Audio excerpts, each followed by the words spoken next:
Apocalypse chapitre 2, nous lisons à partir du verset 18 jusqu'au verset 29. Avant cela, nous prenons la tête, je vais prier. Notre Père céleste et notre Sauveur Jésus-Christ, nous te remercions de tout notre cœur pour le privilège que tu nous as accordé ce matin de pouvoir nous réunir en ta présence. Amen. Il est écrit là où 2 ou 3 sont réunis à mon nom, je suis au milieu d'eux. Nous nous réjouissons de ta grande présence parmi nous et nous croyons dans ta fidélité.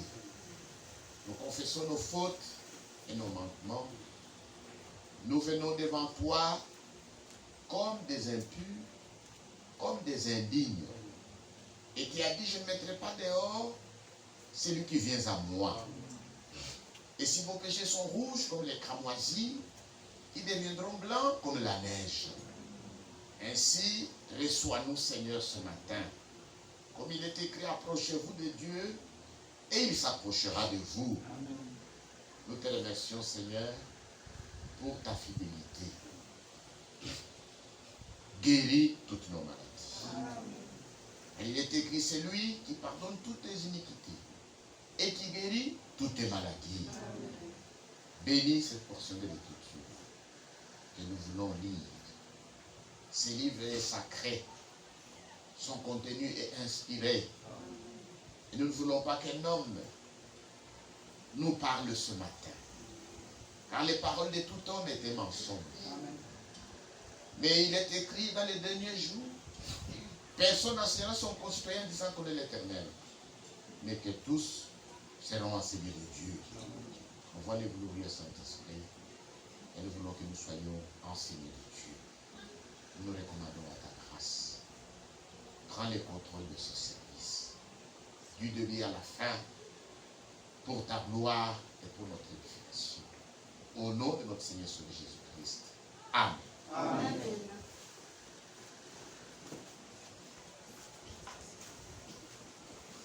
Apocalypse chapitre 2, verset 18. Écrit à l'ange de l'église de Thyatire.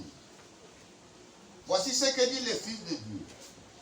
Celui qui a les yeux comme une flamme de feu et dont les pieds sont semblables à de l'airain ardent. Je connais tes œuvres, ton amour, ta foi, ton fidèle service, ta constance et tes dernières œuvres plus nombreuses que les péchés. Mais ce que j'ai contre toi, c'est que tu laisses la femme Jézabel, qui se dit prophétesse, enseigner et séduire mes serviteurs pour qu'ils se livrent à l'impudicité et qu'ils mangent des viandes sacrifiées aux idoles. Je lui ai donné du temps afin qu'elle se repentisse. Elle ne veut pas se repentir de son impudicité. Voici, je vais la jeter sur un lit et envoyer une grande tribulation à ceux qui commettent adultère avec elle, à moins qu'ils ne se repentent de leurs œuvres. Je ferai mourir de mort ses enfants, et toutes les églises connaîtront que je suis celui qui sonde le rein et le cœur, et je vous rendrai à chacun selon vos œuvres. À vous tous les autres de Thyatire, qui ne reçoivent pas cette doctrine, et qui n'ont pas connu les profondeurs de Satan, comme il les appelle, je vous dis, je ne mets pas sur vous d'autres fardeaux. Seulement, ce que vous avez, retenez-le jusqu'à ce que je vienne. À celui qui vaincra et qui gardera jusqu'à la fin des œuvres, je donnerai autorité sur les nations. Il les pètera avec une verge de fer, comme on brise les vins d'argile, ainsi que moi-même j'en ai reçu le pouvoir de mon Père. Et je lui donnerai l'étoile du matin. Que celui qui a des oreilles entende ce que l'Esprit dit aux églises. Que Dieu ajoute sa bénédiction à la lecture de sa parole. Amen. Amen. Amen. Nous parlons sur la 4e lettre à l'église de Thyatire.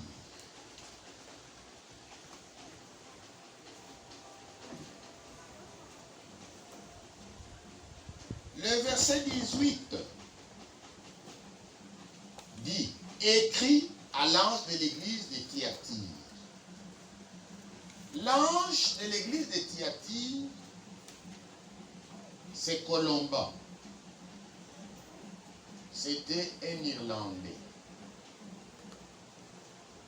Et l'âge de Thyatire va de 606 après Jésus-Christ jusqu'à 1520 après Jésus-Christ. Thyatire signifie mou.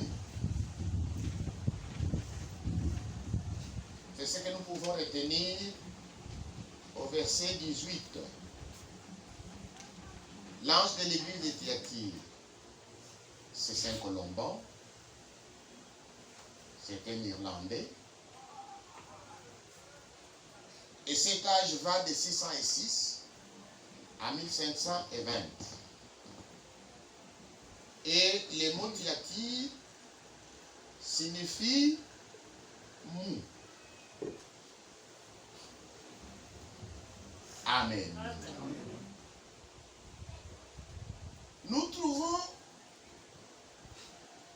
la ville de Thyatire dans les Actes des Apôtres. Lorsque Paul a été reçu dans la maison de Lydie. Lydie était une marchande de pourpre. Lydie a écouté la parole de Dieu et elle avait cru. Après avoir cru, Lydie fit baptiser elle et toute sa famille. La ville de Thyatire est une ville de l'Asie mineure. L'Asie mineure correspond à ce que nous appelons aujourd'hui la Turquie. Cette ville était réputée par son commerce d'étoffes, de pourpre. Parce que dans cette ville, il y avait une plante dont ses racines produisaient la teinture.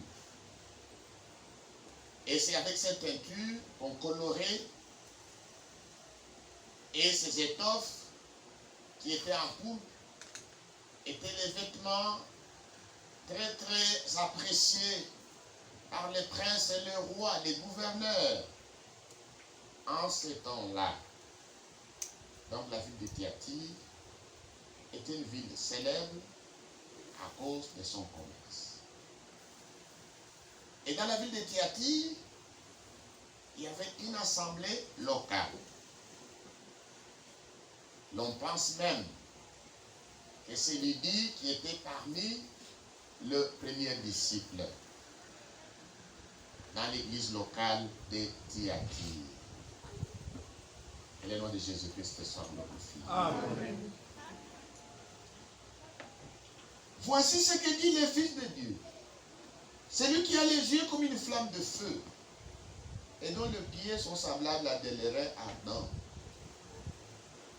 Nous avons vu que dans les livres d'Apocalypse, le Seigneur Jésus-Christ se présente comme étant le Fils de l'homme. Mais ici, il se présente de nouveau comme le Fils de Dieu. Jésus-Christ, en tant que Fils de Dieu, manifeste sa puissance guérissante et sa puissance salvatrice. Ça signifie que les sauveurs, ici, à l'église de Thyatire, est à bout de patience. se présentaient comme les sauveurs, comme les grands médecins. Mais à bout de patience, il est devenu le juge. Parce que celui qui a les yeux comme une flamme de feu et dont les pieds sont semblables à des lérins ardents, le Seigneur se présentera dans cette posture quand il deviendra juge. Lorsqu'il s'adresse à l'église de Thyatire, il est le sauveur qui, à bout de patience, devient le juge. Parce que le rein représente le jugement. Amen. Amen. Au verset 19, je connais tes œuvres, ton amour, ta foi, ton fidèle service, ta constance et tes dernières œuvres plus nombreuses que les premières. Ici, le Seigneur fait des éloges à l'église de Thyatire. Il dit, je connais tes œuvres, ton amour, ta foi, ton fidèle service, ta constance et tes dernières œuvres plus nombreuses que les premières. Le Seigneur loue les chrétiens qui étaient à Thyatire. Il les loue à cause de leur amour. Amour pour Dieu, pour sa parole, amour pour son œuvre.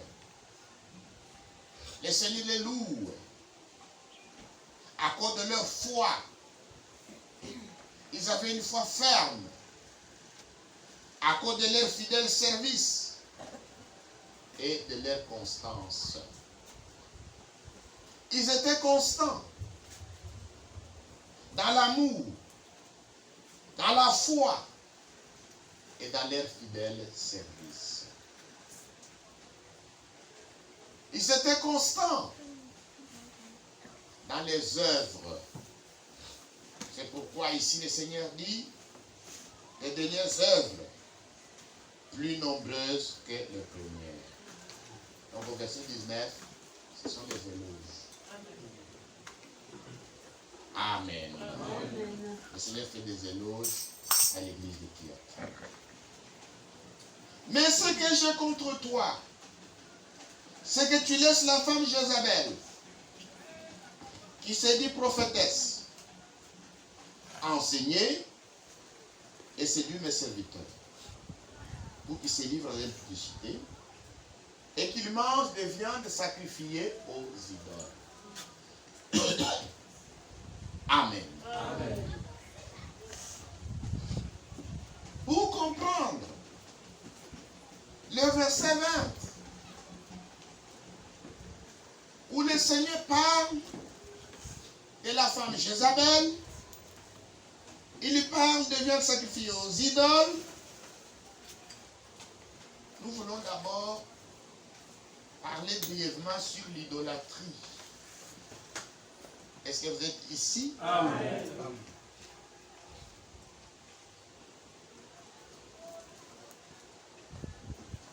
Après le déluge, ceux qui ont peuplé la terre sont les enfants de Noé. Les enfants de Noé sont Sem, Cam et Japheth. Amen. Amen. Voici les trois fils de Noé qui ont peuplé la terre après le déluge.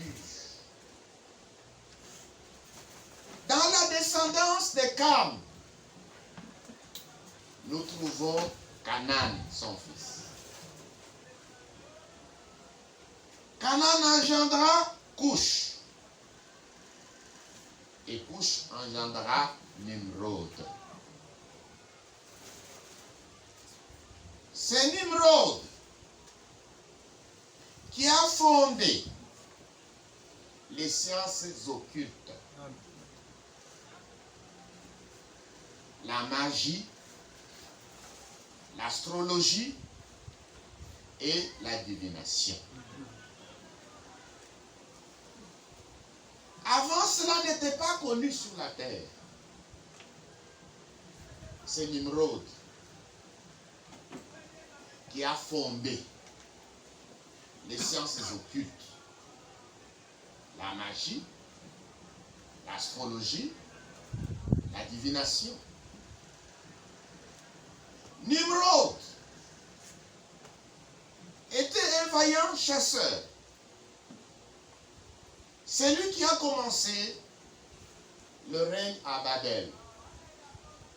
Et Babel est devenu plus tard Babylone.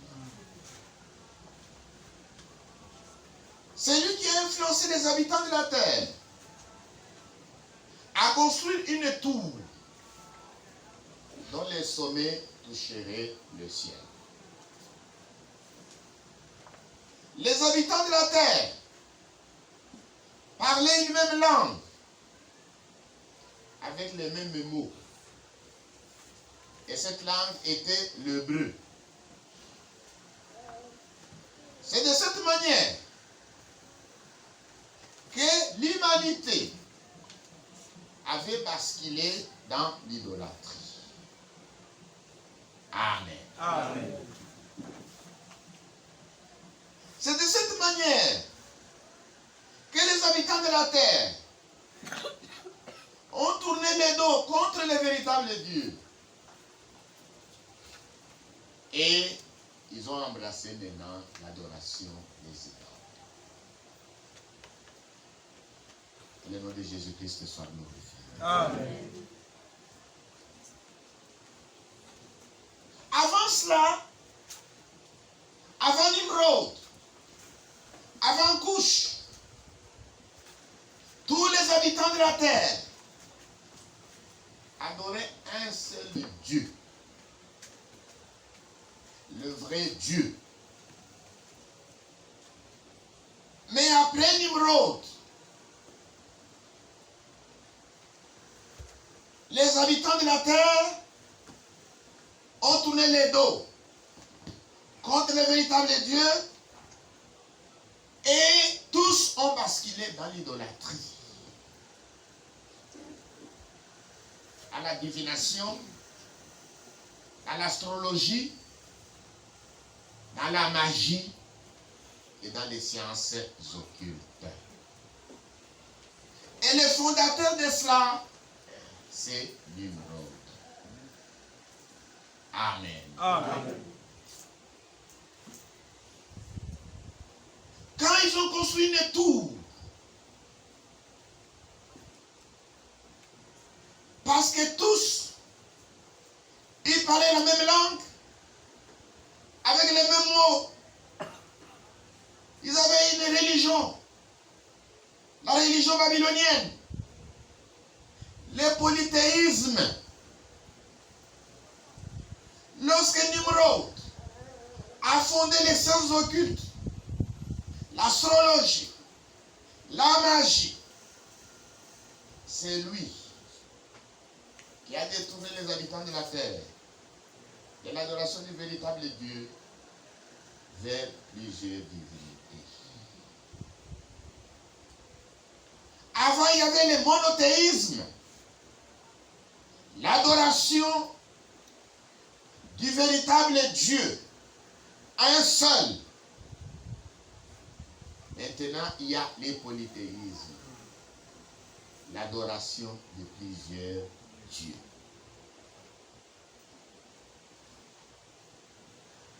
Quand ils étaient unis, en train de construire la tour, Dieu a regardé sur la terre. Il y avait l'idolâtrie, il y avait la rébellion. Et Dieu a détruit la tour. Il a confondu les langues. Les gens ont commencé à parler plusieurs langues. Les gens ne pouvaient plus s'entendre. Et Dieu les a dispersés. Tous les peuples sont partis de Babylone.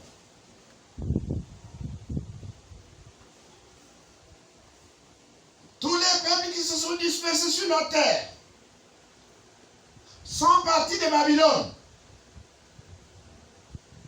Quand ils sont partis de Babylone, ils pouvaient peut-être parler plusieurs langues, mais ce qu'ils n'ont pas oublié, c'est la religion babylonienne. Chacun a amené dans son coin la religion babylonienne, c'est-à-dire l'idolâtrie.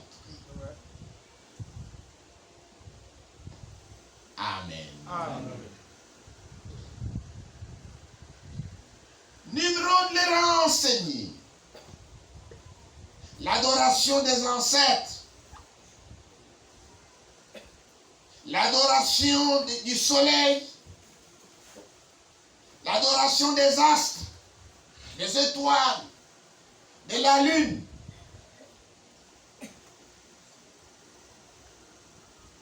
Et ils ont oublié d'adorer le Créateur. Ils sont passés dans l'adoration des créatures. Le nom de Jésus-Christ soit glorifié. Amen. Est-ce que vous êtes ici? Amen. Quand Nimrod est mort, sa femme Sémiramis l'a déifié. Et elle a convaincu tous les habitants de la terre à adorer son feu mari Nimrod. Il était adoré, vénéré au milieu du monde. Sémiramis, après la mort de Nimrod, dans son infidélité, a eu un enfant, Tammuz. Et Sémiramis a convaincu les habitants de la terre à déifier également son fils Tammuz. Parce que pour elle, elle était l'incarnation de Nimrod. Et les habitants de la terre ont commencé à adorer Tammuz, les fils de Sémiramis, qui était, selon Sémiramis, l'incarnation de Nimrod. Et enfin, elle s'est déifiée elle-même. Et on a commencé à l'adorer comme une déesse. La déesse de la fertilité. Tammuz, il était considéré comme le dieu soleil. C'est-à-dire celui qui donne la vie. Ce qu'il y avait à Babylone, c'était l'idolâtrie, c'était la divination, c'était la magie, c'était les enchantements. C'était la grande confusion. Amen. Amen. Voilà comment les royaumes des nations ont commencé. Et les descendants de Nimrod, le plus fameux, c'est le roi Nebuchadnezzar. Amen. Amen. L'intention première de Satan, quand il a commencé sa révolte au ciel, il voulait aussi établir son trône. Quand vous lisez dans Ésaïe chapitre 14, Satan dit, je lèverai mon trône. Il voulait avoir un trône beaucoup plus élevé que le trône de Dieu. Il fut chassé du ciel. Et son rêve, il l'a réalisé avec Nimrod. Quand Nimrod a fondé les sciences occultes, Satan a réussi avec Nimrod à établir son trône à Babylone. Amen.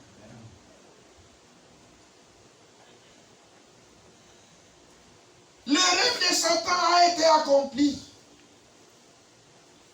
Il voulait établir son trône. Et il a établi ce trône à Babylone.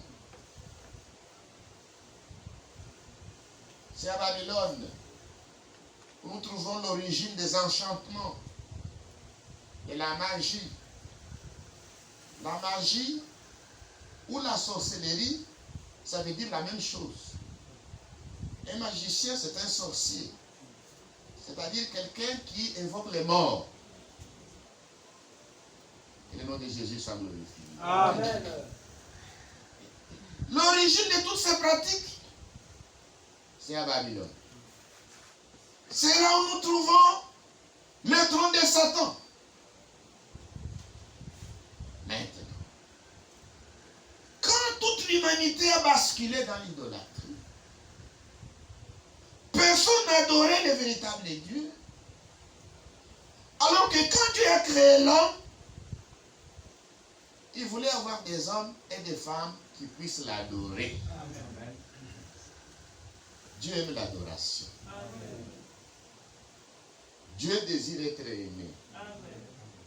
Parce qu'adorer signifie dire son amour. Amen. Dieu désire être adoré. Dieu désire être aimé. C'est pourquoi il a créé des hommes et des femmes qui puissent l'aimer, qui puissent l'adorer. Mais les hommes et les femmes qui étaient sur la terre ont tourné leur dos contre Dieu et se sont mis à adorer autre chose. Alors que Dieu est venu sur la terre pour chercher un homme. Et cet homme, il l'a trouvé. C'était Abraham. Amen. Abraham et toute sa famille vivaient aussi en Chaldée, en Babylonie. Ils adoraient aussi les idoles, comme tout le monde. Amen. Amen. Dieu lui est apparu et a dit à Abraham, sors. Sors de Babylone. Sors de ton pays. Sors de l'adoration des idoles. Sors de tes coutumes. Sors de tes pratiques. Amen. Sors de tes traditions. Amen. Sors de ta culture. Amen. Et je ferai de toi une grande nation. Amen. Je te bénirai. Et toutes les familles de la terre seront bénies en toi. Je bénirai ceux qui te béniront. Et je maudirai ceux qui te maudiront. Amen. Amen. Et la Bible dit, c'est par la foi qu'Abraham, lors de sa vocation, obéit. Est sorti. Laissant derrière lui son peuple, ses traditions, ses coutumes, ses idoles, pour marcher avec le véritable Dieu. Amen. Lui qui était un vieillard, avancé en âge, sa femme aussi, avancé en âge, il n'avait pas d'enfant. Le Seigneur lui a donné la promesse d'une descendance. Aussi nombreuse que les étoiles qui sont dans le firmament, aussi nombreuse que les sables qui se trouvent sur le bord de la mer. Amen. Abraham crut. Et la Bible dit, et cela lui fit imputer à justice.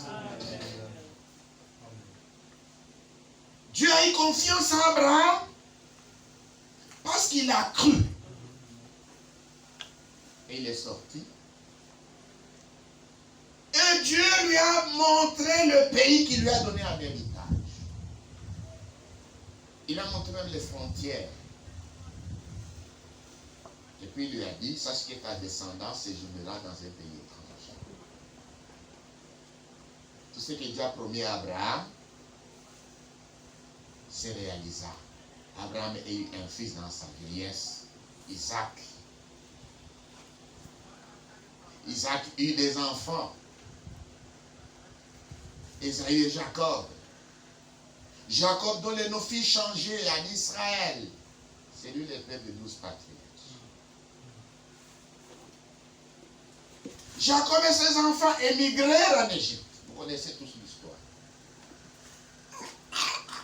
Et après, Dieu envoya le prophète Moïse pour les faire sortir du pays d'Égypte et les ramener dans le pays de la promesse.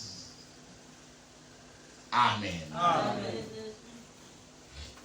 Avant qu'ils n'arrivent dans le pays de la promesse, Dieu leur convoqua à la montagne de Sinaï.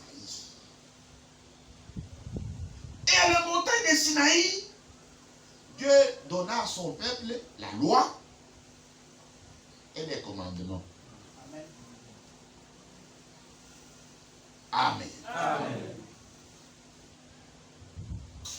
Et dans les commandements que l'Éternel donna à son peuple, le premier commandement, il dit, tu ne te feras point d'image taillée. Amen. Tu n'auras pas d'autre Dieu devant ma face. Amen. Amen. Pourquoi il parle ainsi? Oui. Parce que toute la terre était remplie d'images taillées. Amen. Oui. Parce que les idoles sont faites par l'homme lui-même. Amen. Ce sont des images qui représentent soit un homme, ou une femme, ou une bête, ou un oiseau, ou un poisson, ou une lune, ou n'importe quoi. Oui. Mais cet objet, on lui donne un pouvoir. Ça peut être un mouchoir. On lui donne un pouvoir. L'homme fabrique le mouchoir. L'homme lui-même donne un pouvoir à ses mouchoirs.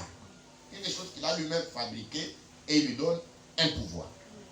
Soit c'est une chaînette, soit c'est une alliance, soit c'est n'importe quoi, soit c'est un livre. Mais lui-même fabrique la chose. Ensuite, il donne le pouvoir à cette chose.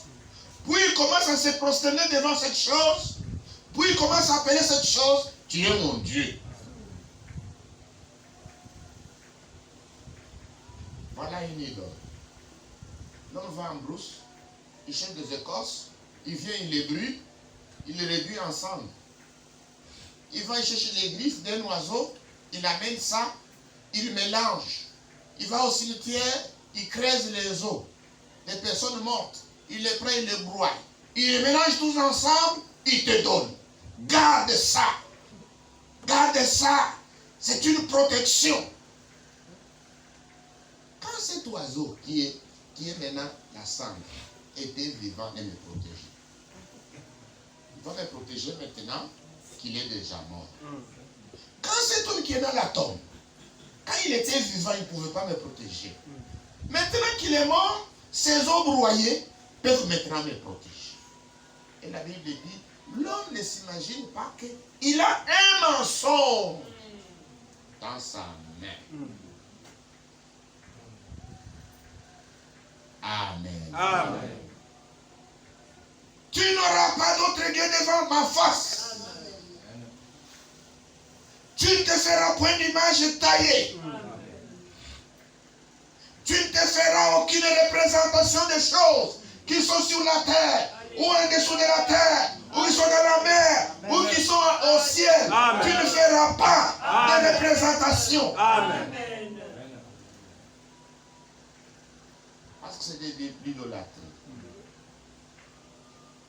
Écoute Israël. Le Seigneur l'Éternel est le seul Seigneur. Amen. Amen. Amen. Tu aimeras l'Éternel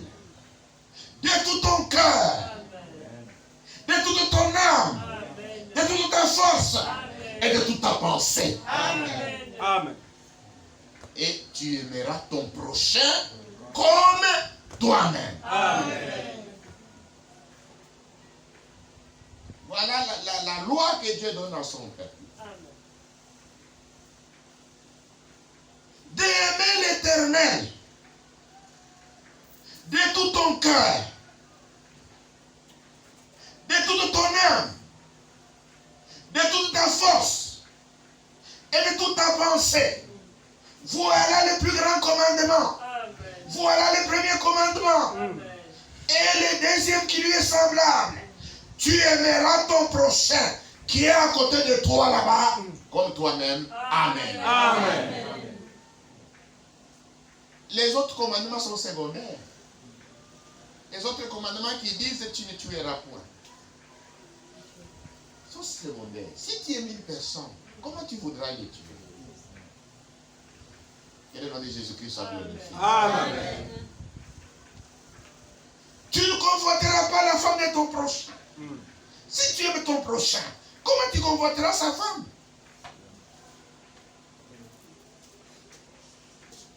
Tu ne porteras point de faux témoignages. Si tu aimes ton prochain, comment tu vas lui parler? Tu vas lui dire des mensonges. Amen. Amen. Celui qui aime son prochain, il a accompli la loi. Amen.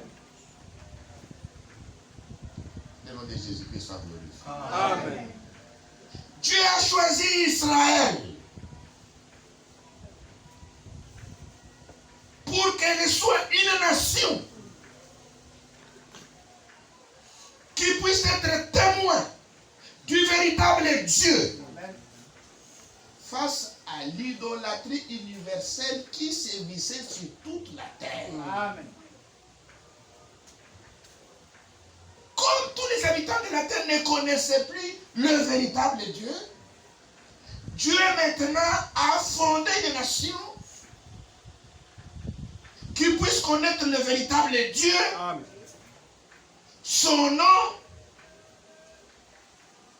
la manière de l'adorer, sa loi, ses commandements, sa parole. C'est pourquoi il disait, tu seras un peuple saint pour l'Éternel ton Dieu. Amen. Il dit maintenant, là, les pays dans lesquels tu vas entrer en possession, vous n'imiterez pas leur voix. Vous allez les chasser dans ces pays-là. Il faut les chasser. Pourquoi? Il ne faut même pas les imiter. Deutéronome chapitre 18.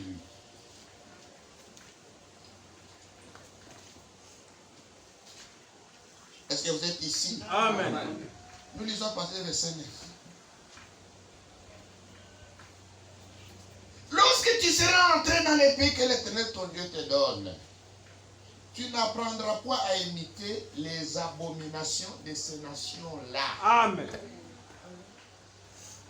Qu'on ne trouve chez toi personne qui fasse passer son fils ou sa fille par le feu. Personne qui exerce le métier de devins, d'astrologue, d'augure, de magicien, d'enchanteur. Personne qui consulte ceux qui évoquent les esprits ou disent la bonne aventure. Personne qui interroge les morts. Car quiconque fait ces choses est en abomination à l'Éternel. Amen. Et c'est à cause de ces abominations que l'Éternel ton Dieu va chasser ces nations devant toi. Amen. Tu seras entièrement à l'Éternel ton Dieu. Amen. Car ces nations que tu chasseras écoutent les astrologues Amen. et les devins. Mais à toi, l'Éternel ton Dieu ne le permet pas. Amen. Amen. Le nom de Jésus-Christ soit glorifié. Amen.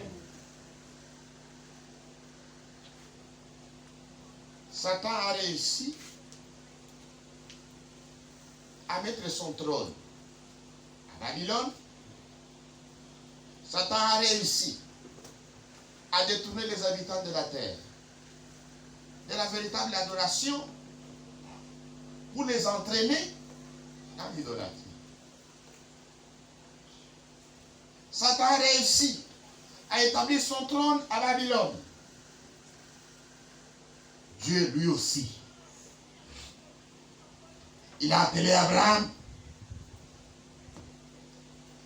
pour créer une nation qui puisse être témoin du véritable Dieu face à l'idolâtrie qui sévissait sur toute la terre. Il lui a donné même un territoire. Quand ils sont revenus dans ce territoire, revenant d'Égypte, ils ont chassé les habitants qui étaient là. Ils se sont installés. Amen. Amen.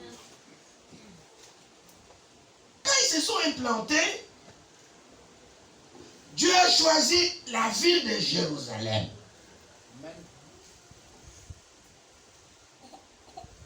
Pour aussi établir son trône. Où à Jérusalem.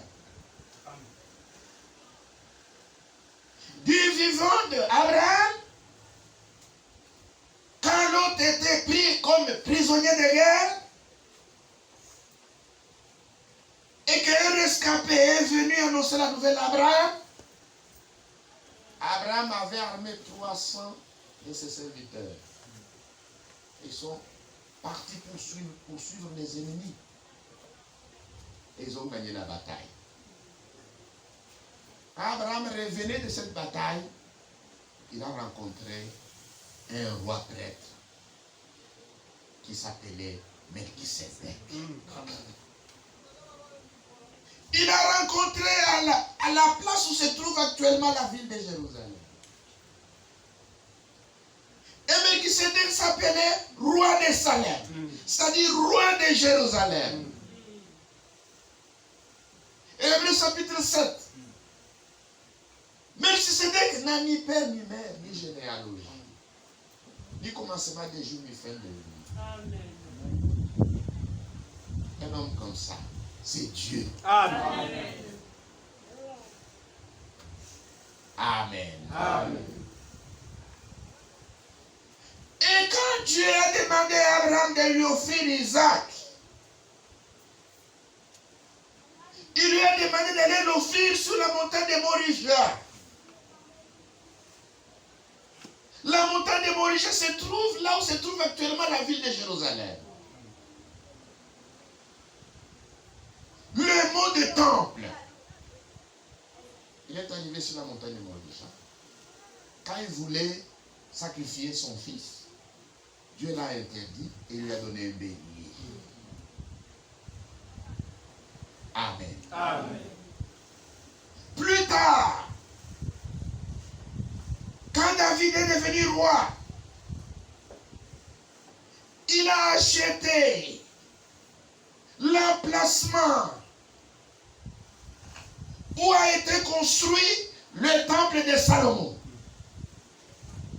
David avait acheté cet emplacement. Amen. Amen. Il voulait même construire le temple. Dieu lui a dit, ça sera ton fils. Et c'est son fils Salomon qui a construit le temple. Là même où Abraham voulait offrir son fils, à l'emplacement même que David avait acheté. C'est là que Salomon construisit le temple. Et quand Salomon y achevait de construire le temple, Dieu était descendu pour habiter dans le temple de Salomon. Amen. Amen. Dieu avait établi son trône à Jérusalem. Satan a établi son trône à Babylone. Il y a des villes qui ont de très grandes significations sur la terre. C'est Babylone et Jérusalem.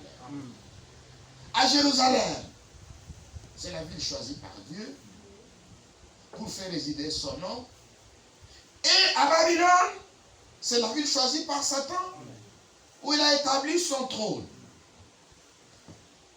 Que le nom de Jésus-Christ soit glorifié. Amen.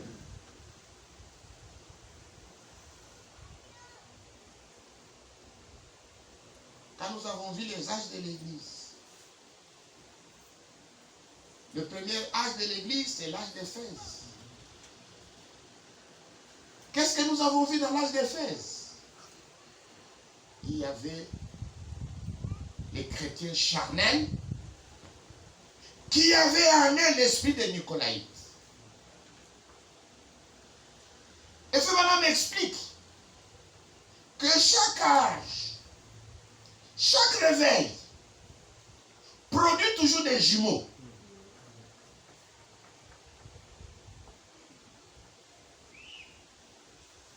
Il y a eu un Caïn et un Abel. C'était des jumeaux. Abel était spirituel, Caïn était charnel. Ce n'est pas Abel qui a persécuté Caïn, c'est Caïn qui a persécuté Abel. Amen. Amen. Il y a eu Ésaü et Jacob. C'est Ésaü qui a persécuté Jacob. De la même manière, au début de l'Église, parmi ceux qui sont venus à la foi, il y avait des véritables chrétiens, nés de nouveau, sanctifiés, baptisés du Saint-Esprit. Et il y avait d'autres chrétiens charnels. C'était des hommes et des femmes qui se sont joints seulement à l'Église, sans avoir expérimenté les expériences de ça. Amen. Amen. Quand vous venez à Jésus pour lui appartenir, c'est par une naissance. C'est valable même aujourd'hui. Ce n'est pas par une adhésion.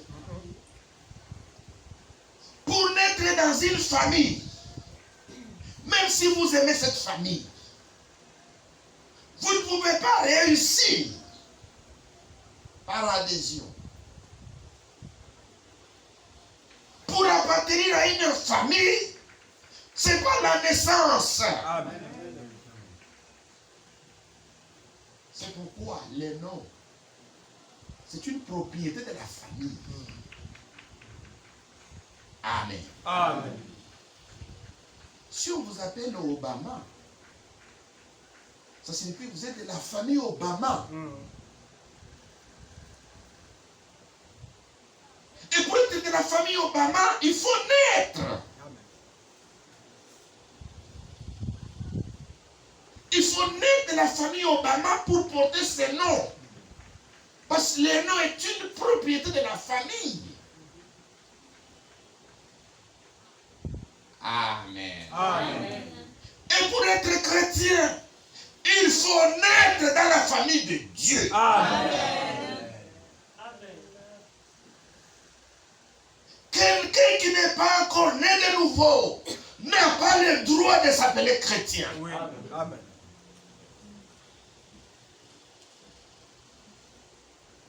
Amen. Amen. Alors au début du christianisme, il y avait des chrétiens charnels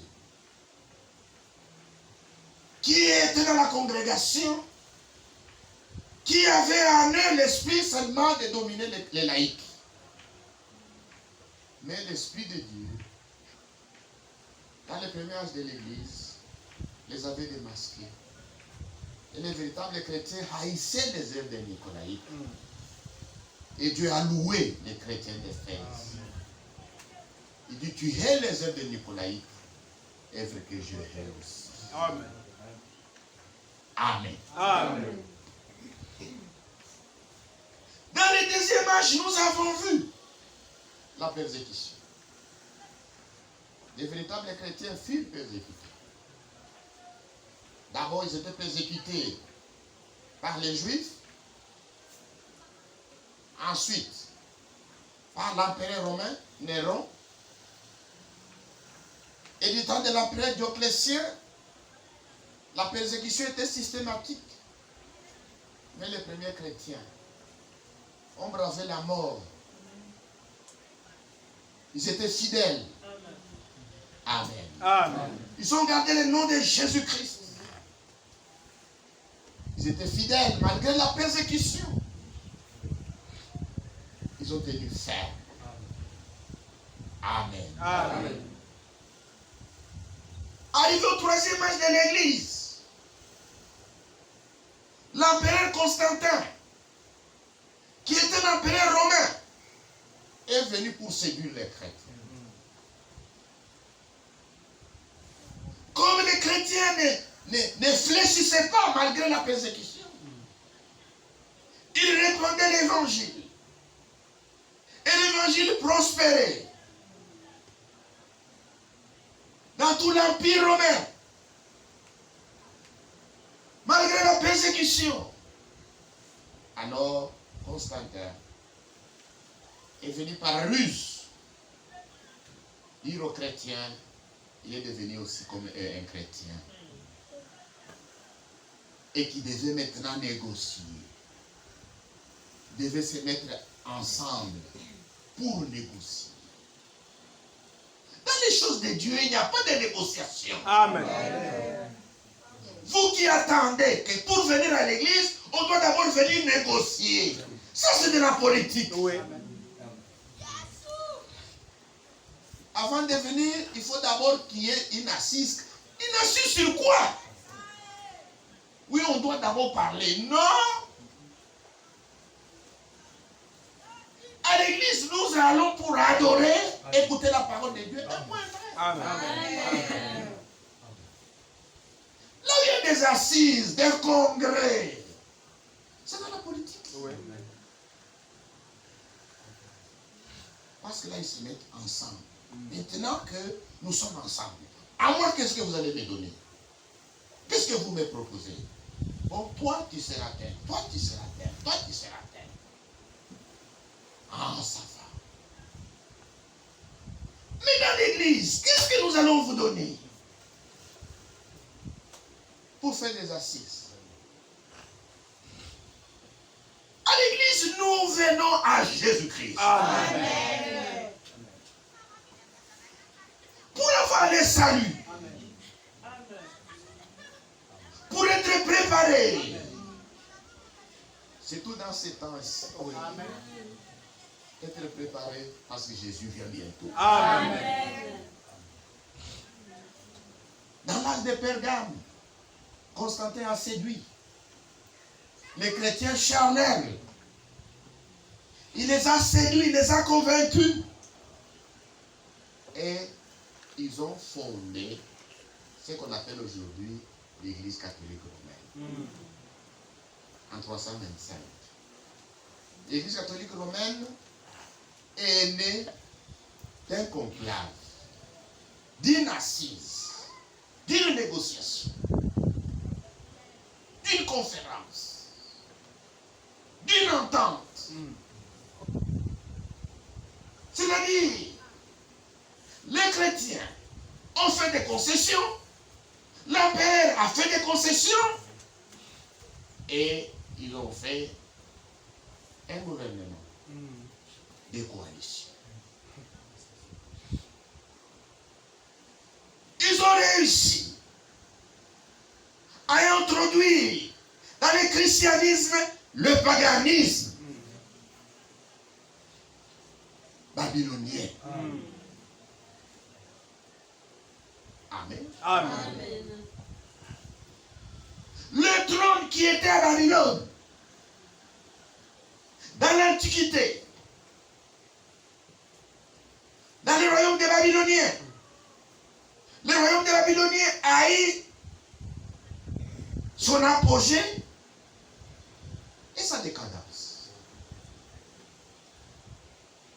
À sa décadence, les Babyloniens ont été chassés par les Mèdes et les Perses.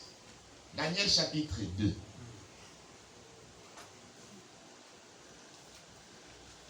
Les Mèdes et les Perses ont régné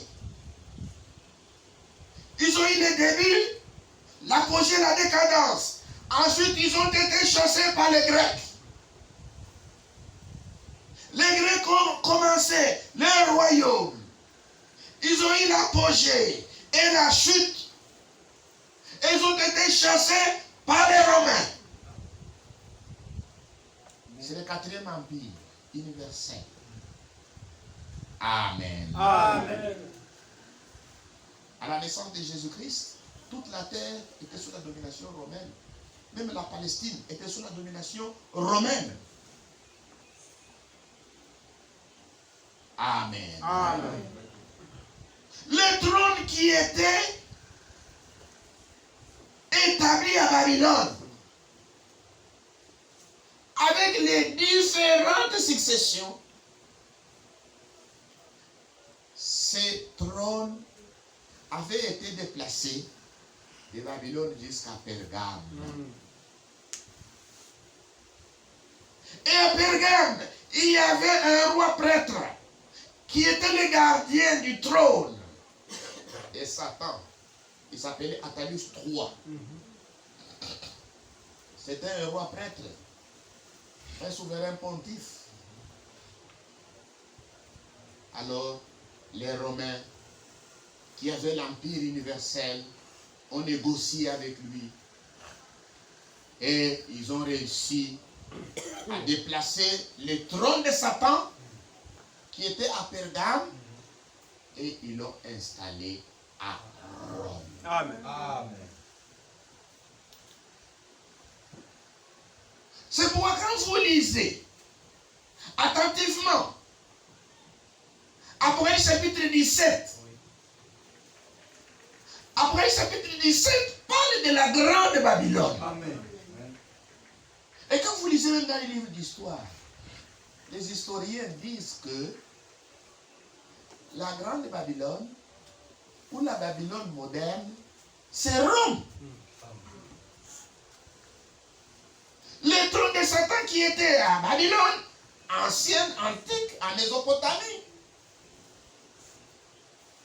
qui était déplacé à Pergame, elle fut déplacée de Pergame à Rome. Et aujourd'hui, ce trône est au Vatican. Le nom de Jésus-Christ soit glorifié. Amen. Amen. Amen. Et nous trouvons que dans l'âge de Pergame, le trône était à Rome.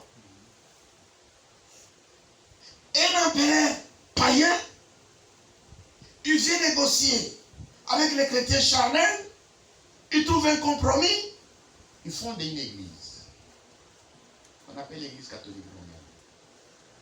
Et dans l'âge de Pergame, qu'est-ce qui a été couronné dans l'âge de Pergame? Le nicolaïsme et le balanisme. Retenez cela. Qu'est-ce que le nicolaïsme? Le nicolaïsme, c'est la hiérarchie dans l'église. Quand les chrétiens charnels l'ont accepté,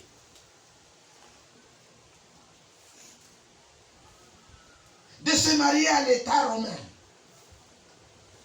on a donné des titres aux nicolaïtes. Et celui qui était évêque à Rome est devenu le pape. Comme Rome voulait avoir la même mise sur toutes les églises, alors l'évêque qui était à Rome, c'est lui le chef suprême de toutes les églises. Il est au-dessus de ceux qui supervisent les églises dans les nations. Ceux qui supervisaient dans les nations, c'était des cardinaux. Les cardinaux aussi ont la même mise.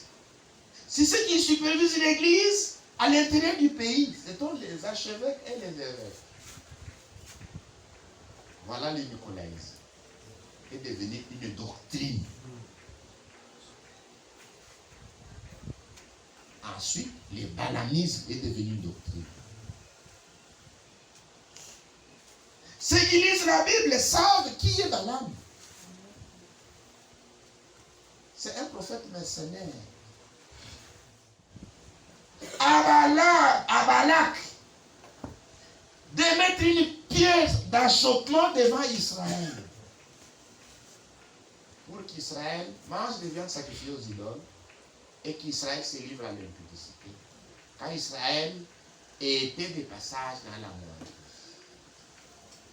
Et cela avait amené la mort. Beaucoup des enfants d'Israël périrent à cause de l'idolâtrie dans le désert. Amen. Amen. Est-ce que vous êtes ici? Amen. Maintenant, dans le quatrième ange de l'Église, nous trouvons maintenant Jézabel. Quand les enfants d'Israël sont entrés dans le pays, Dieu a dit aux enfants d'Israël, le pays qui vous entoure adore d'autres dieux que vous ne connaissez pas. C'est pourquoi gardez-vous de contracter des mariages avec eux. Amen. Parce que si vous donnez vos filles à leurs fils, vos filles seront entraînées dans l'idolâtrie. Si vos fils prennent leurs filles, ces filles vont amener l'idolâtrie parmi vous. Parce qu'un jeune homme aime, c'est un amour fou. C'est pourquoi, pour éviter ça, mariez-vous entre vous, Amen. les enfants d'Israël. Amen. Laissez les païens entre eux. Est-ce que vous êtes ici? Amen. Cela est valable jusqu'aujourd'hui. Un véritable chrétien ne peut pas épouser une païenne. Amen. Parce que lors du mariage, l'homme exprime ce qui est en lui. L'homme peut se cacher. Mais observez-le lors du mariage. La profondeur appelle la profondeur. Amen. Si à l'intérieur du cœur de l'homme, il y a le monde, elle cherchera ses filles qui s'effardent, qui enlèvent les sourcils, qui portent des shorts, qui montrent leur nombril et leurs cuisses, qui montrent toutes les formes de leur corps. Vous verrez, l'homme va aller vers celle-là. Il dit, je vais l'amener à l'église. Je vais la convertir. Vous n'êtes pas plus sage que Dieu. Amen.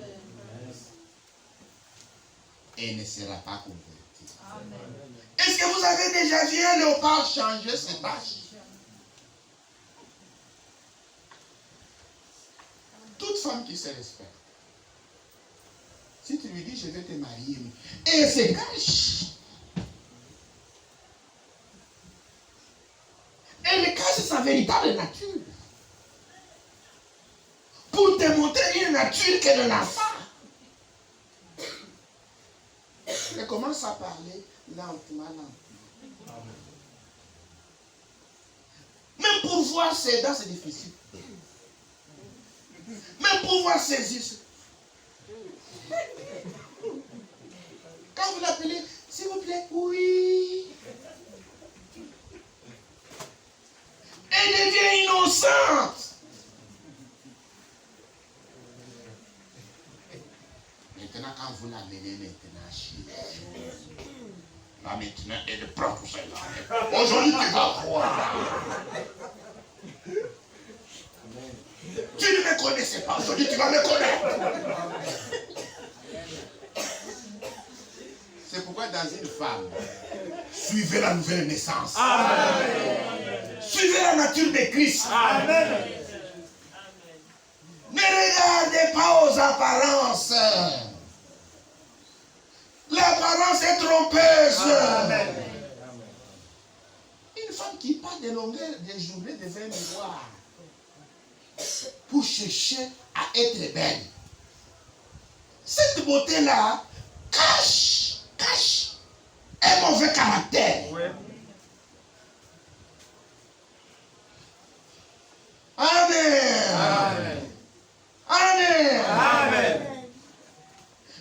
beauté extérieure cache toujours un mauvais caractère, une mauvaise nature.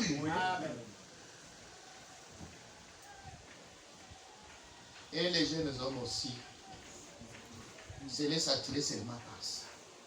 Oh, regardez, regardez ce jour, regardez, regardez. Qu'est-ce que tu regardes? Ça te trompe. Oui.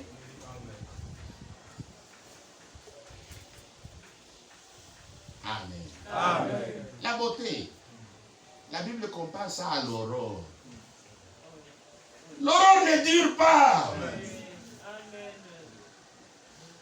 La jeunesse, la Bible appelle ça la jeunesse et l'aurore sont vanité. Ce sont des choses qui ne durent pas. Comme ça ne dure pas, vous allez trouver maintenant un vieux comme moi qui cherche la tête du noir pour mettre. Qui met. Or, les cheveux blancs sont têtus. Tu mets, ça sort. Tu mettais là-bas, là, comme ça commence à sortir ici. Pour que les gens voient que tu te fais souffrir, la vieillesse est déjà là. Amen.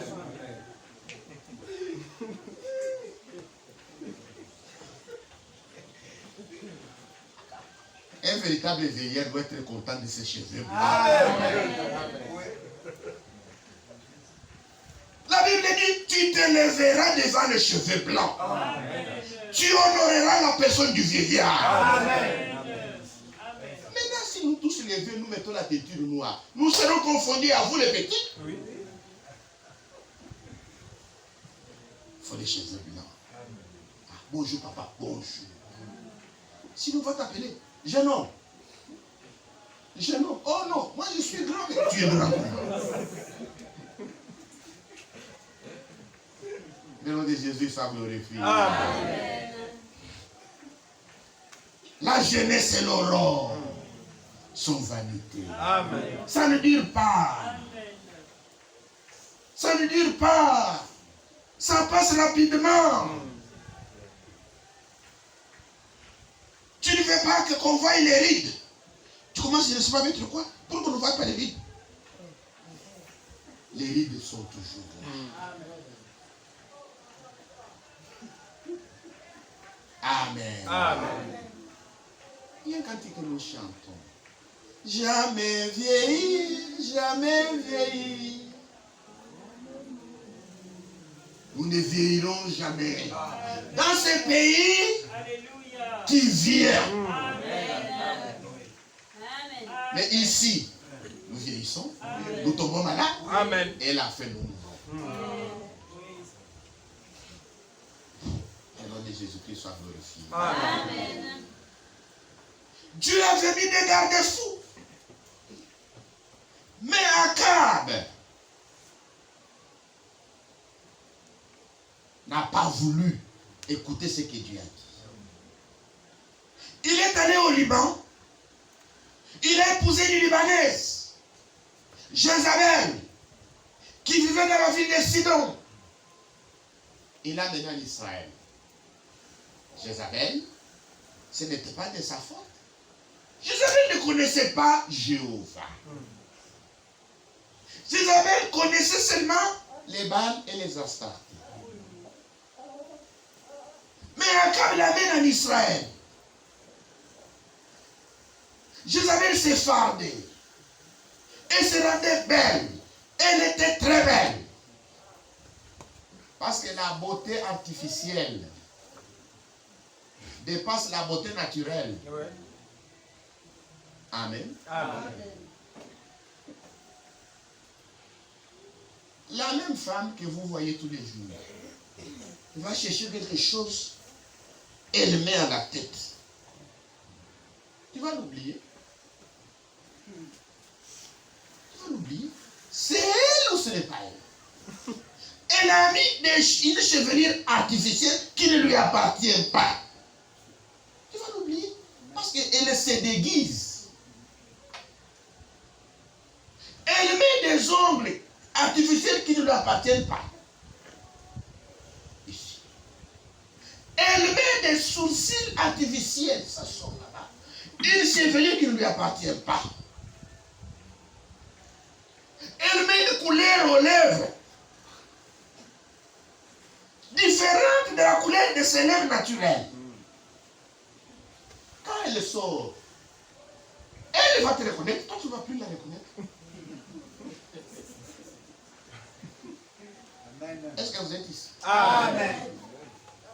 Elle a mis une chevelure artificielle qui n'est pas elle. Elle a mis des sourcils qui ne sont pas ses sourcils.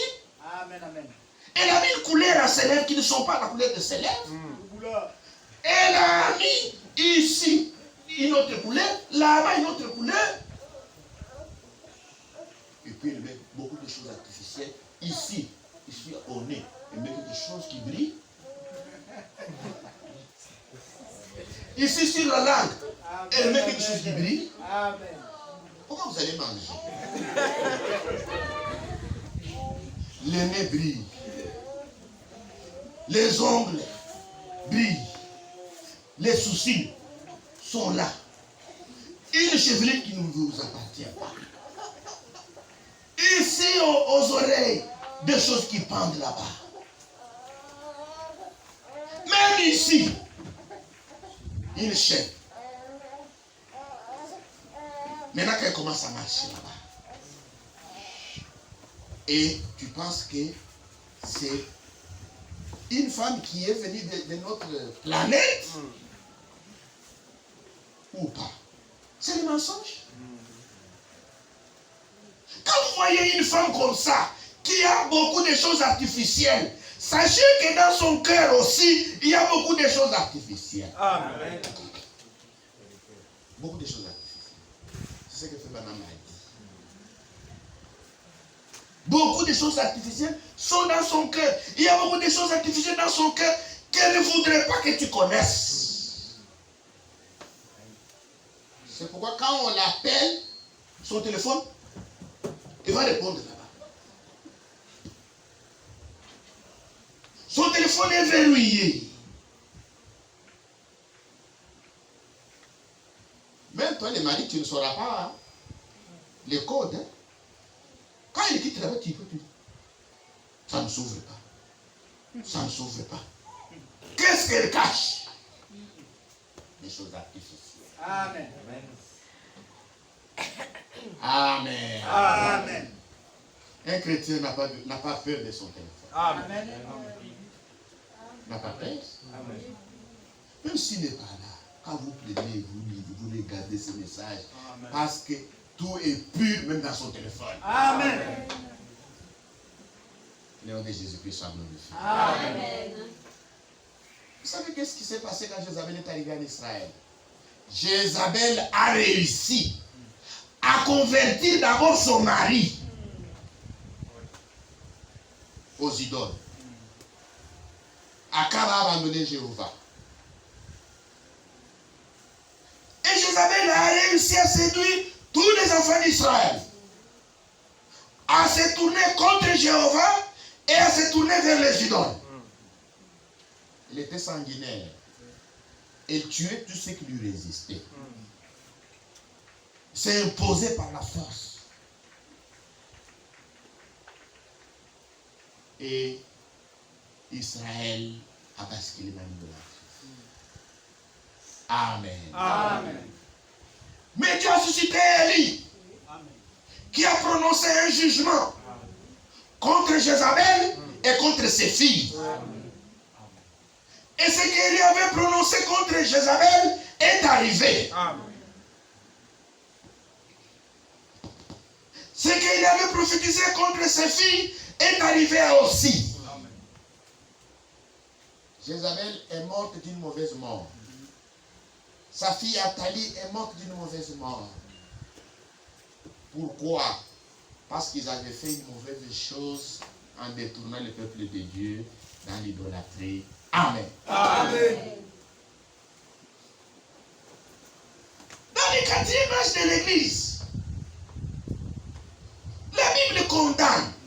Il dit ce que j'ai contre toi, c'est que tu laisses une femme qui s'est dit prophétesse. Elle n'est pas prophétesse. Elle s'est dit prophétesse. Elle enseigne. Elle enseigne, elle séduit mes serviteurs. Dans la Bible, une femme, une église représente toujours une femme. Amen. Une femme représente toujours une église. Amen. Dans le 4e âge de l'église, cette église qui a été fondée par l'empereur Constantin, qui était un mélange du paganisme et du christianisme, quand elle a réussi à avoir le contrôle, elle était maintenant assise en reine comme Jézabel dans tout l'empire romain. Elle est devenue l'église d'État, l'église de l'empire. Mais elle a commencé à enseigner exactement ce que faisait Jézabel. À enseigner et à séduire. Comme elle avait l'état derrière, comme elle avait des beaux bâtiments, comme elle avait des richesses, elle a commencé maintenant à séduire tous les habitants de la terre à adhérer. À adhérer au sein de son église. Et elle était en train de leur distribuer des fausses doctrines. Et l'âge de Thyatire, c'est l'âge des ténèbres profondes. Presque 1000 ans de ténèbres. Amen. Amen. De 600 et 600 520. C'est long. Les véritables chrétiens étaient une poignée. Ils étaient persécutés, ils se cachaient. C'est l'église catholique qui était partout. Jézabel. Amen. Amen. Une église sanguinaire qui a arraché la Bible entre les mains des fidèles. À la place, ils ont mis les missels et les catéchismes. Et ils ont appelé ces livres les livres des hérétiques. Les martyrologues. Ceux qui comptaient les chrétiens que l'église catholique a tués ont évalué 68 millions de protestants. Vous pouvez vérifier ça même dans les livres d'histoire. Vous pouvez vérifier cela sur l'internet. Aujourd'hui, les choses deviennent beaucoup plus simples. 48 millions et 68 millions de protestants. Tués. Exactement comme Jézabel a tué les prophètes. Il a tué Naboth, il a tué. Sans pitié. C'est comme ça que l'église de l'Empire a fait. Lisez dans l'histoire, on parle des croisades, des croisés, les inquisitions, toutes ces choses. C'était pour tuer. Amen. Amen. Voilà ce qu'a été l'église dans l'âge de Thyatire. Est-ce que vous êtes ici? Amen. C'est pourquoi, quand vous lisez maintenant, après chapitre 18, vous trouvez jugement contre la grande Babylone. Amen. Dieu a décrété un jugement contre la grande Babylone et contre ses filles. Amen. Amen. L'église catholique est mère. Comme Jézabel. Elle était mère. Elle avait des enfants. Et ces enfants marchent dans ses voies. C'est qu'aujourd'hui on appelle les églises protestantes, les églises des réveils, sont sorties de l'église catholique. Et aujourd'hui, toutes les églises se sont encore réunies ensemble à ce qu'on appelle l'écuménisme. Et l'église catholique et toutes les églises protestantes qui sont réunies dans l'écuménisme, quand Jésus-Christ viendra chercher l'église, ces églises ne seront pas enlevées. Amen. ces églises passeront par la grande tribulation. Amen. C'est la grande tribulation que toutes ces églises et leurs mères seront tuées et brûlées. Apocalypse chapitre 18. Le nom de Jésus-Christ soit glorifié. Amen. C'est pourquoi ici, au verset 21, Dieu a appelé cette église à la repentance. Dieu a appelé l'église à la repentance. L'église n'a jamais accepté de se repentir. Mais elle continue.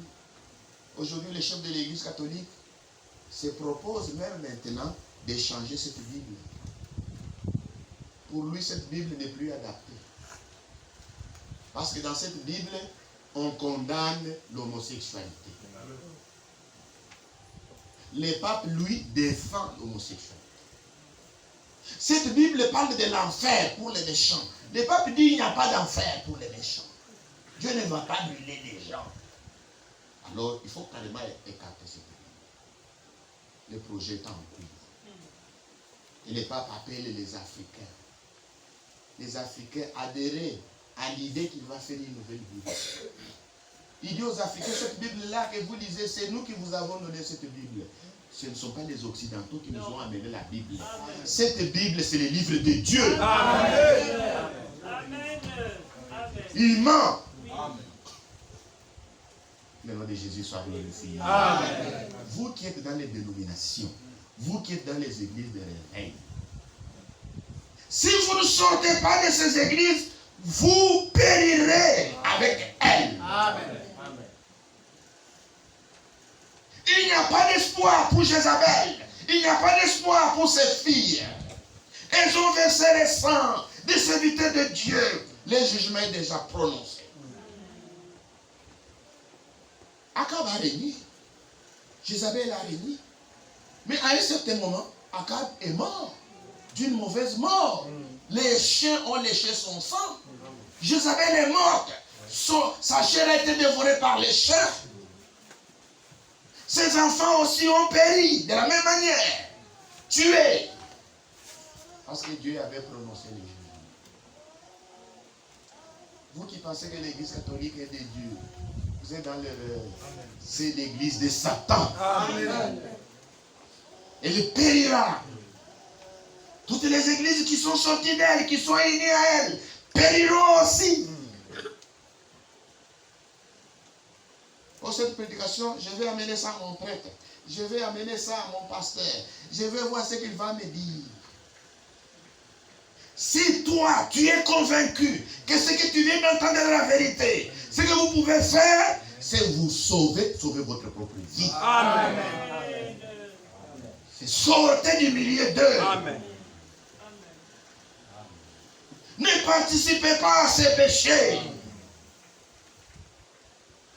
Jézabel, une fausse prophétesse qui enseignait, c'est ce que l'Église aujourd'hui enseigne des fausses choses et incite les gens à commettre l'adultère. L'idolâtrie, spirituellement, c'est une fornication spirituelle.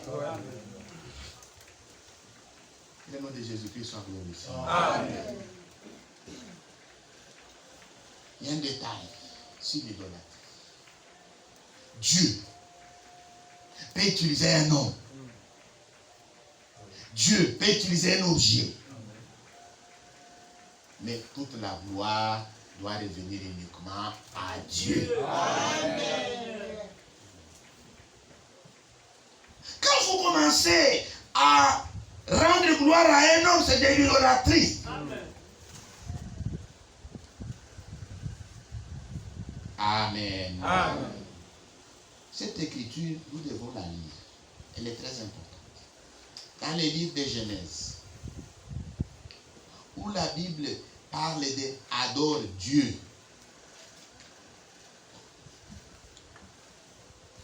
Alors dans Apocalypse, on ne peut pas laisser de côté cette écriture.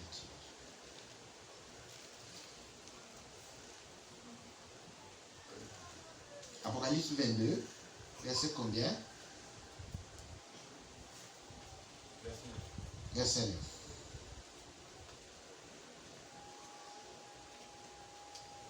Commençons par verset 8. C'est moi, Jean, qui ai entendu et vu ces choses. Et quand j'ai entendu et vu, je tombais au pied de l'ange qui me les montrait pour l'adorer. Mais il me dit, garde-toi de le faire. Amen. Je suis ton compagnon de service Amen. et celui de tes frères les prophètes et de ceux qui gardent les paroles de ce livre. Amen. Adore Dieu. Amen. Amen. Amen.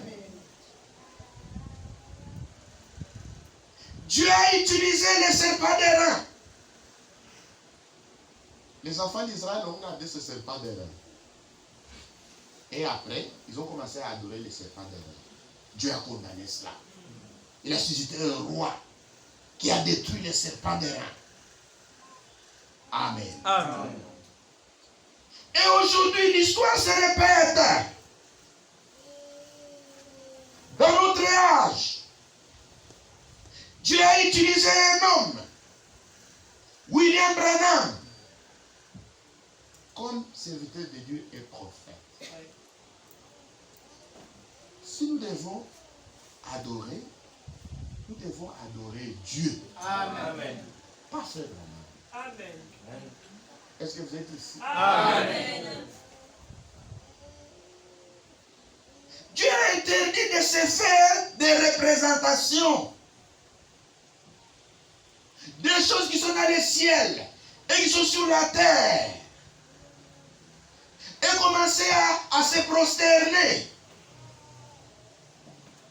Aujourd'hui, vous trouverez des églises où ces photos ici sont accrochées devant. Quand vous entrez dans une église comme ça, si on vous dit que c'est une église de message, sortez. Amen. C'est l'idolâtrie. Amen. Vous trouvez une église, on a déjà mis cette photo. Quand vous trouvez, sortez. Amen. Qui est celui-là? C'est qui? Ce n'est pas Jésus. Amen. Qui l'a photographié? Du temps de Jésus, il n'y avait pas de caméra. Suivez-moi attentivement. Amen. Du temps de Jésus, il n'y avait pas de caméra. Amen. Amen. Celui qui parle de cette peinture, c'est William Branham. Lui a eu la glorieuse bénédiction de voir l'ange du Seigneur plusieurs fois. Maintenant, quand il témoigne, il dit ceci.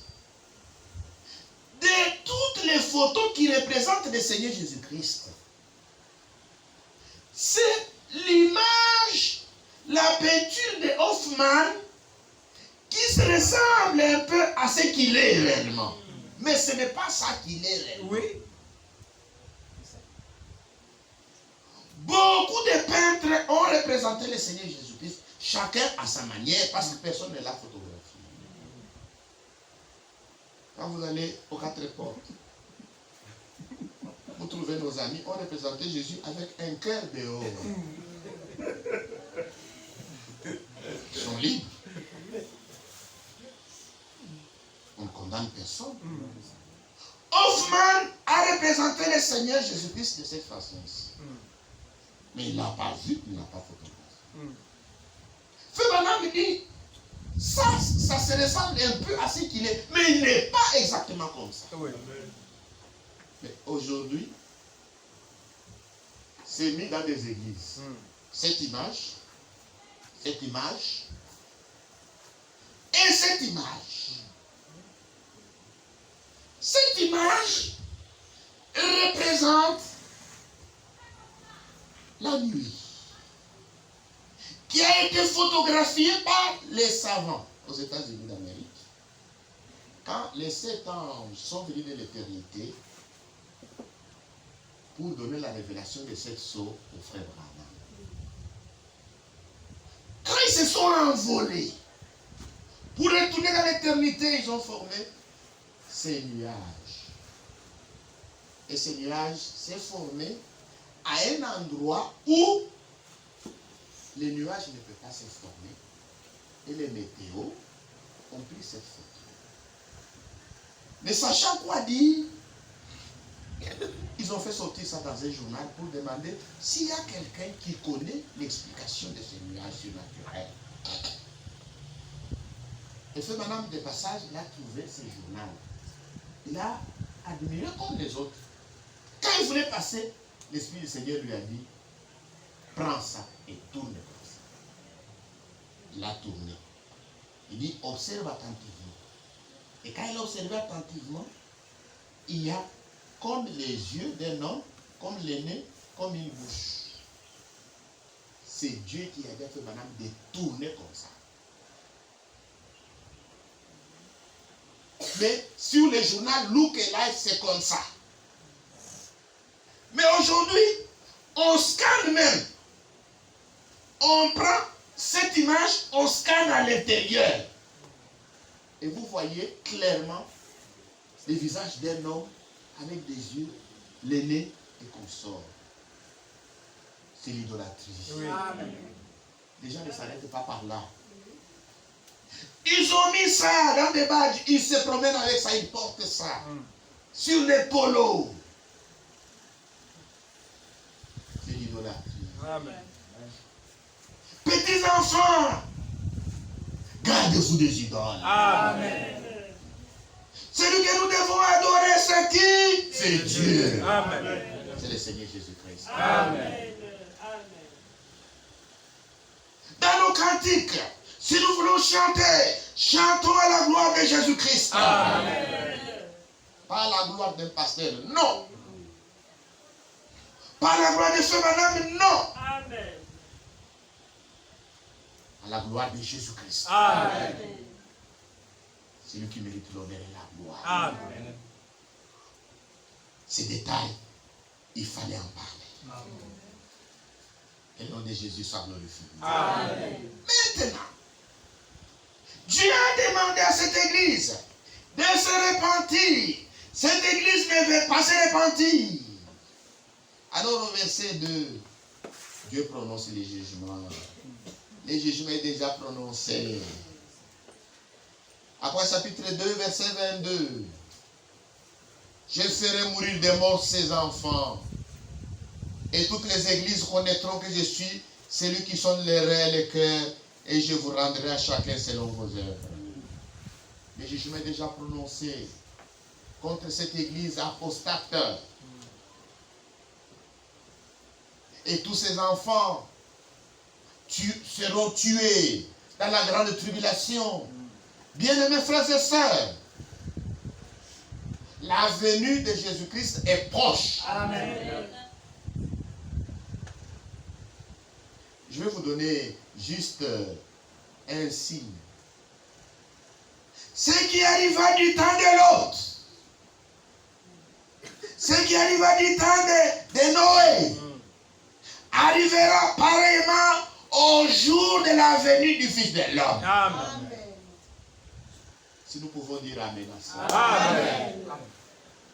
Qu'est-ce qui arriva du temps de Noé? Qui avait énervé Dieu? C'était l'union libre.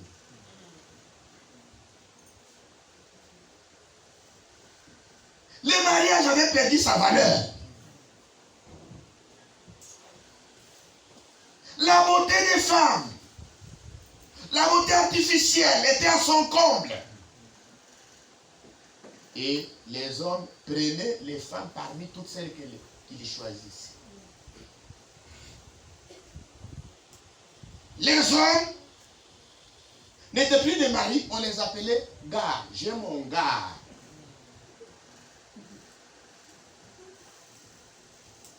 Je vis avec un homme. Ça, c'est le langage comme cela était du temps de Noé. Je vis avec un homme. J'ai un gars. J'ai un petit ami. Et le petit ami là-bas, c'était un homme avec des barres.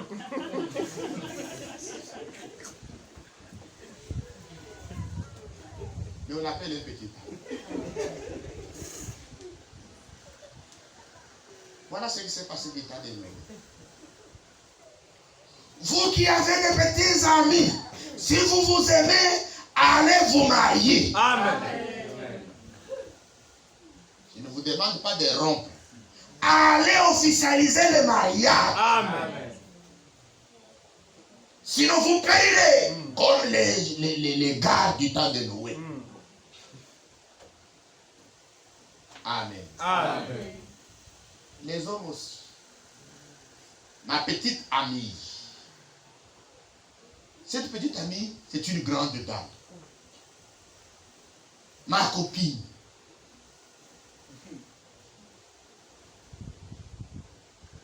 J'ai posé un jour une question à quelqu'un qui était chez moi et puis on commençait à l'appeler. Parce que c'était déjà tard. J'ai entendu que c'était la voix d'une femme. J'ai dit, c'est ta femme? Il dit non. Ce n'est pas ta femme alors. Qui t'appelle à cette heure? Il dit, ce n'est pas ma femme. J'ai dit, c'est ta fiancée? Non. Qui est-il? Il m'a dit, je ne sais pas comment la désigner. Ce que je sais, j'ai fait un enfant avec elle. Il ne sait pas la désigner. Il a fait un enfant avec elle. C'est l'adultère. C'est l'impudicité. Amen. En dehors du mariage, toute relation sexuelle est un péché. Amen. Vous devez connaître ça. Les relations sexuelles sont permises uniquement dans les lieux du mariage. Avec votre gars, c'est un péché. Avec votre petite amie, c'est un péché. C'est exactement ce qui s'est passé du temps de Noé. Et Dieu a envoyé le déluge. Et tous les habitants de la terre sont morts noyés. Jésus a dit, quand vous verrez encore ces choses, revenez sur la terre. Regardez en haut. Levez vos têtes. Votre rédemption est proche. Amen. Jésus vient bientôt. Amen. Aussi, ce qui s'est passé du temps de Lot. L'homosexualité. Les lesbiennes. Ces garçons-là est gay. Ça sonne bien. Mais c'est un péché. Cette femme est lesbienne. Ça sonne bien. C'est un péché. Amen. Oh, ce sont les LBGT. Ça sonne bien, mais c'est un péché. Amen. Aujourd'hui, il y a même des transgenres. Ça, c'est une insulte Oui. contre les créateurs. Vous n'êtes pas content de votre sexe, vous allez à l'hôpital. On vous opère. Vous étiez un homme, vous devenez une femme. Maintenant, on va commencer à vous appeler comment? Les gens te connaissaient que tu étais Jacques. Subitement, maintenant, tu deviens Jacqueline. Vous voyez les choses qui arrivent. Vous pensez que Dieu ne peut pas se fâcher? Mes frères, mes sœurs, si nous les parents, nous sommes jaloux seulement des noms que nous donnons aux enfants. Si vous allez dans une école, vous allez chercher votre enfant. Vous dites, je suis venu chercher mon enfant. Votre enfant? Oui. Il s'appelle comment?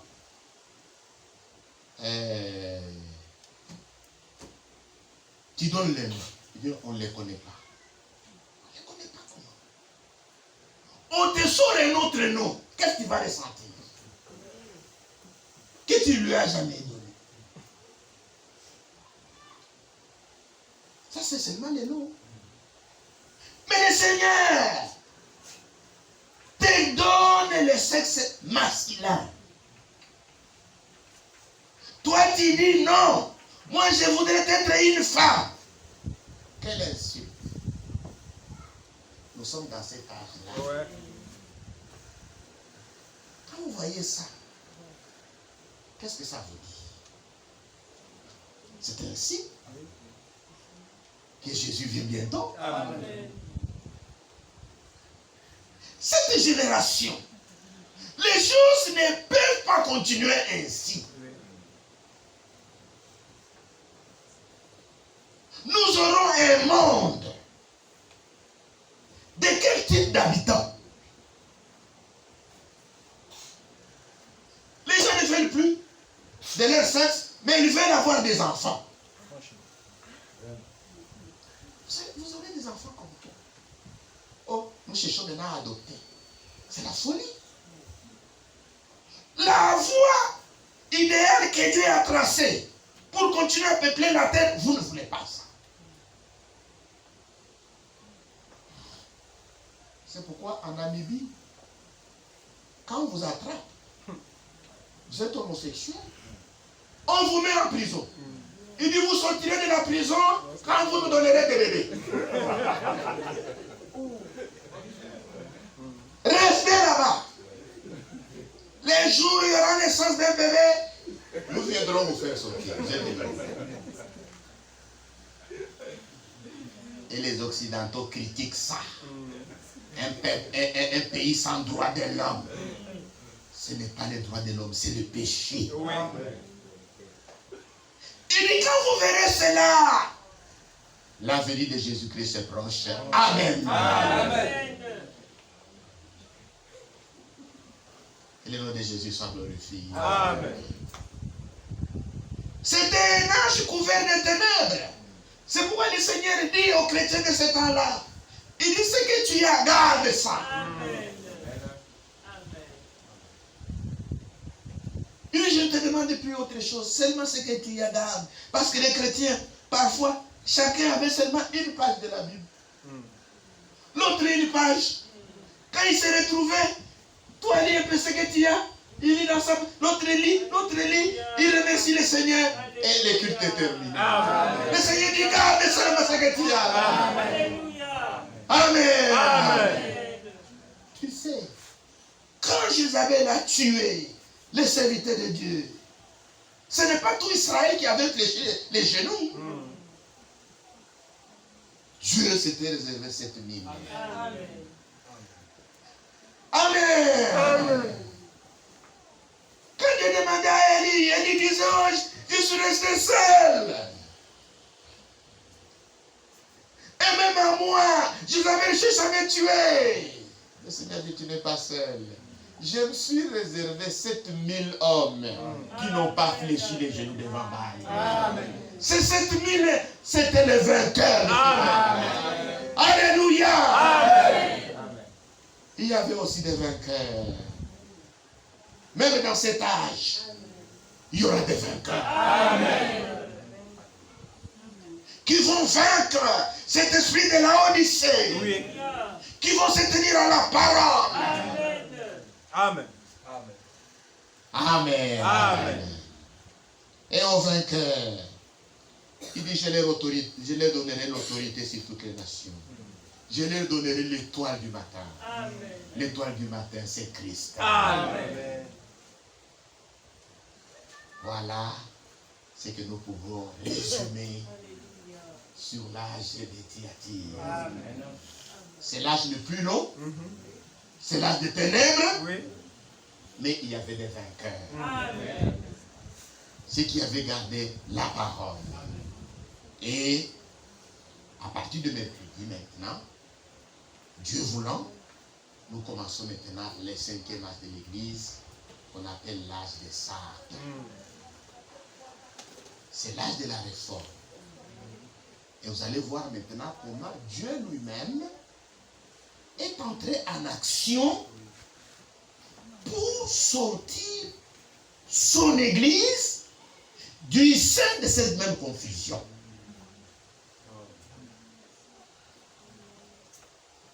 La réformation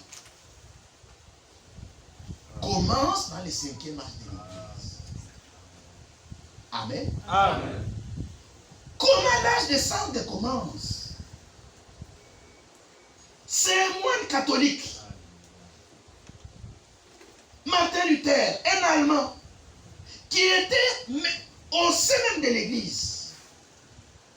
Mais là, il a pensé de traduire l'église qui était en latin. Il a eu l'idée de la traduire en allemand. Quand il a commencé à traduire maintenant la Bible, c'est alors qu'il a découvert les doctrines fondamentales de la Bible qui étaient contraires à ce que l'Église catholique enseignait. Amen. C'est ce qu'il a révolté. Et il est sorti de l'Église catholique. Amen. Amen. Amen. Et on l'a appelé protestant. Alléluia. Il protestait contre quoi? Contre le catholicisme. Amen. Et aujourd'hui, il n'y a plus de protestants. Tous les protestants sont encore retournés dans les systèmes catholiques. Les seuls protestants, c'est les petits groupes qui existent. Amen. C'est pourquoi, avant le retour de Jésus-Christ, on ne nous autorisera plus de prêcher. On ne prêchera plus librement comme je prêche. On nous demandera d'arrêter. Amen. Amen. Il y aura encore une pression sur les véritables chrétiens. Oui. Il y aura encore une pression sur les véritables croyants de la Bible. C'est pourquoi si vous voulez croire, c'est maintenant. Amen. Nous sommes au temps de la grâce. Aujourd'hui, si vous entendez sa voix, n'en diffusez pas son cœur. Amen. Aujourd'hui, c'est le temps favorable. C'est le jour de grâce. C'est le jour où vous pouvez maintenant donner votre vie au Seigneur. Les mauvais jours sont devant nous. Oui. Amen. Amen. Tout se dessine. Toutes les religions du monde se mettent déjà ensemble. Oui. Toutes les religions du monde. Amen. Amen. Il n'y a pas longtemps, le pape s'est réuni avec toutes les religions du monde. Et le pape a dit, toutes ces religions sont fils du même ciel. Les bouddhistes, fils du même ciel.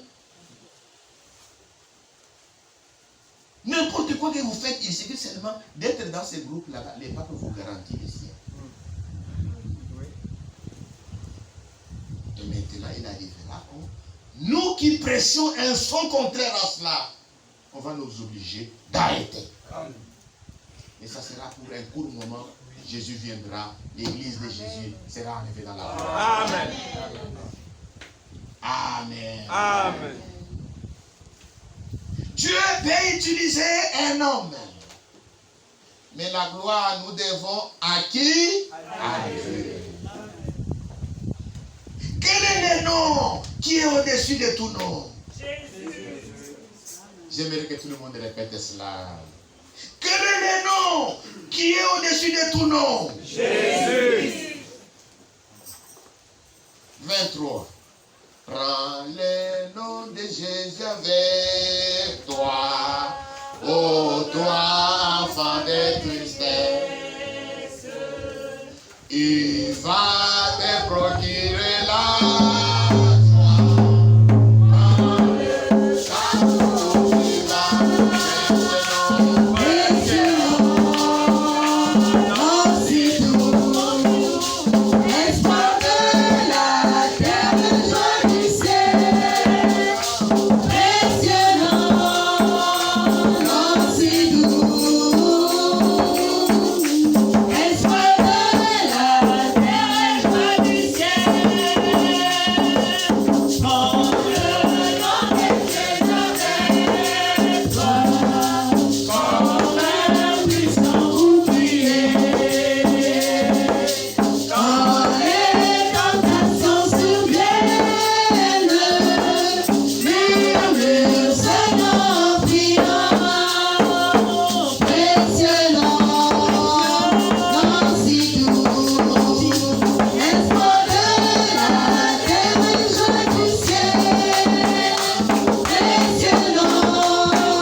dans le respect. Personne ne sort. Tous dans le respect. Nous voulons adorer le Seigneur.